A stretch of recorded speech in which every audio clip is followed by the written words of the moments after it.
Hello viewers, welcome to my botanical bliss. আশা করি আপনারা সবাই ভালো আছেন, আমিও ভালো আছি। এই যে দেখুন, এটা আমার লাল ভ্যারাইটির চন্দ্রমল্লিকা। চন্দ্রমল্লিকা শীতের বাগানে সৌন্দর্য বৃদ্ধি করে।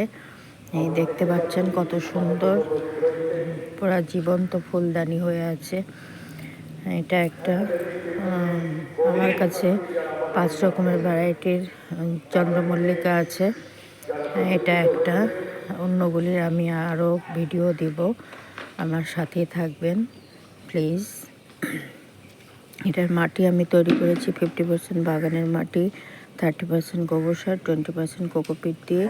গাছে অবশ্যই কোকোপিট দেওয়ার চেষ্টা করবেন। যে কোনো গাছে প্রতিস্থাপন করার জন্য কোকোপিট অতি প্রয়োজন। এতে জল ধরে রাখার ক্ষমতা রাখে, তাতে গাছ মানে জল পায় খুব ভালো, এবং গাছ সুস্থ এবং সতেজ থাকে। আর সপ্তাহে সপ্তাহে খোল ভেজানো জল দেই, এতে ফুল খুব সুন্দর হয়, অনেক ফুল হয়। এভাবে গাছ প্রতিস্থাপন করলে গাছ হেলদি এবং সুস্থ হয়। সপ্তাহে সপ্তাহে নিম তেল স্প্রে করে দেই, এতে গাছে পোকামাকড় লাগে না, গাছ খুব সুন্দর থাকে।